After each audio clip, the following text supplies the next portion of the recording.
बिथांमोनहाय बेनो जाबाय मोनसे बिथांखिबावमोन ओमफ्राय दा जोंनि बर' फिल्मनि इन्डास्ट्रि हिसाबै जों मा खालामबाय दं मा खालामनो गोनां बेनि सोमोन्दै जों माखासे मावगिरिफोरनो जों बुंनो गोनां दंमोन आं सानो दिनै दा बे समाव माखासे बाथ्रा खोनासंनायनि सम नंलिया समा बारनानै थांबाय बेखायनो सुंथाबै मोनसेल' बाथ्रा बुंनो सानबावदों जे जिखिनि सावथुना दिनैसिम बर' सावथुना दावगागासिनो दं थांनाय बोसोर मोननैयावल' 20 आरो 21 सनावल' माने एसे डेमेज जानानै थाबाय आं सानो बे 21 सननिफ्राय आरोबाव बेयो पिकआप लाबावगोन बेनिफ्राय बेखौ जौगानायनि थाखाय फिसायाव बोसोरफ्रोमबो एवार्ड फांसन खुंनाय जायो एवार्ड फांसनाव एवार्ड होनो थाखाय दिनै प्रडिउसार डाइरेक्टरा बोलो होनानै खामानि मावो बे खामानि मावनायावनो माखासे फिल्मनि क्वालिटिया जौगाय दा बे राहायै जों माखासे बिथांखि लानाय दंबावो आं सानो गासैनोबो बे बाथ्राखौ बुंजोबनांगौ बेखौ सानाखै जोंनि जिखिनि महरगिरि डाइरेक्टर प्रडिउसार लोगो नांनानै दं आं सानो बिथांमोना गोसो होनानै बे बाथ्राखौ खोनासंगोन बेनि उनाव फैनाय समफोराव जि एवार्ड फांसन जानो गोनां दं बेखौ अलरेडि सरकारा जोंनो बाथ्रा होखाबाय बिथांमोना खुंनानै होगोन नाथाय बबे जायगायाव बे जागोन दिनैसिम थि जायाखै आरो थि जानाय लोगो लोगोनो बेखौ बिसाया फोसावनानै होगोन जोबनायाव आङो गासैबो तामुलपुर डिस्ट्रिक्टनि महरगिरि मावथि बिथांमोनखौ साबायखर बावनानै आंनि गोसो गोरबोनिफ्राय हामलायनाय बावनानै दिनैनि बे हाबाफारिखौ मोजाङै मावफुंलांनानै फोजोबनो थाखाय खावलायनाय जाबाय आरो बेखिनिखौनो बुंनानै आंनि बिबुंथिखौ बेखिनियाव फोजोबनाय जाबाय गोजोनथों रेडिअ आर्टिस्ट जानो थाखाय बेबायदि जेबो माबा नङा रेडिअ आर्टिस्टआ मोननै केटेगरि थायो गिबिया जाहैबा नों सिंगिं लाइनाव जानो ना आरो माबा ड्रामा लाइनाव अल इन्डिया रेडिअ'बो दा मोननै बे बिभागा दङ सिंगिं लाइनाव दङ बेवहाय अडिसन जायो अडिसनाव माने बायदिसिना सिंगिं लाइननि बाथ्रा सोंनाय जायो ड्रामा लाइननि बा ड्रामा लाइननि जोंहा नोंथांमोननि जायगानिनो नोंथांमोननि डिस्ट्रिक्टनिनो बे जोंहा नगेन बिथां दङ नोंथांमोना नगेन बिथांजोंनो माने माखासे बाथ्राखौ सावरायनानै बुंनो हागोन बिथाङानो रेडिअ मावबाय थायो जों लोगो मोनलायबाय थायो नगेन बिथाङा गोबां बाथ्रा मिथिगौ बिनि सायाव रेडिअ आर्टिस्ट जानाया बारा माने बेबायदि माबाबो खालामनो गोनां जाया मोननैसो जास्ट माने गाइडलाइन दङ बेफोरो फल' खालामनांगौ लोगोसे नलेज थानाया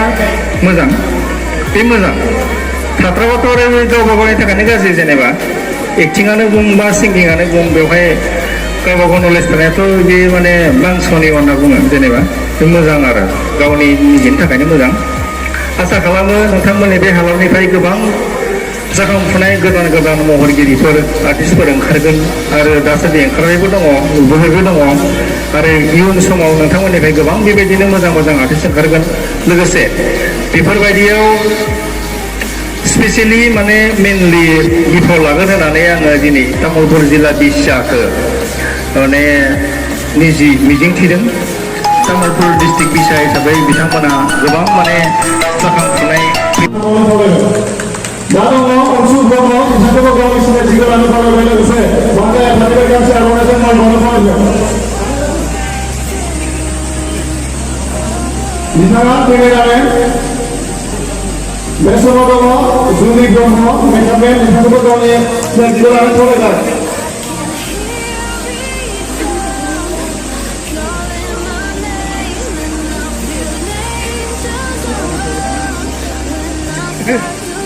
बे समाव दङ नरेश बर' बिथांखौबो गावनि सिनायथिखौ लानो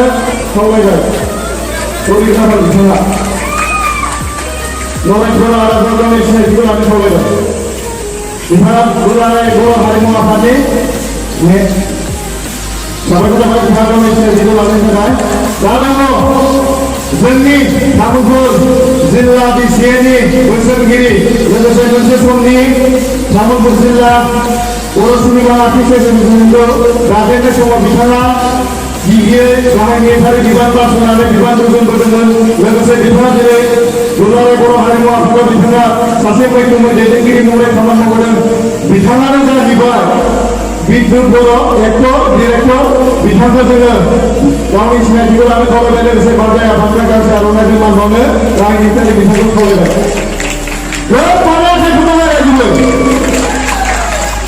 साबायखर थाबाय बिथांमोनखौ मान बावनो थाखाय खावलायबाय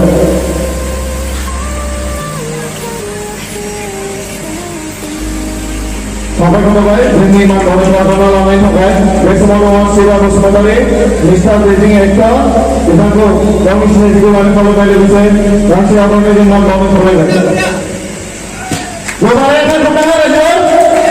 बिनानावमोनखौ गाव गावनि मासियाव जिरायहैफिननो खावलायबाय लोगोसे दा दङ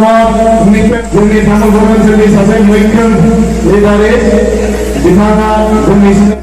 दोस्तों आज का प्रोग्राम बहुत ही अलग किस्म का था तो हम लोग बहुत इन्जॉय किया। पहली बार तामुलपुर में गेट टुगेदर प्रोग्राम हुआ ऑल बड़ौदा आर्टिस्ट एसोसिएशन से, तो बहुत ही इन्जॉय किया। अभी हम लोग खाना खाता हूँ और उसके बाद घर में जाता हूँ। तो आज के लिए बाय बाय गाइस, बाय बाय।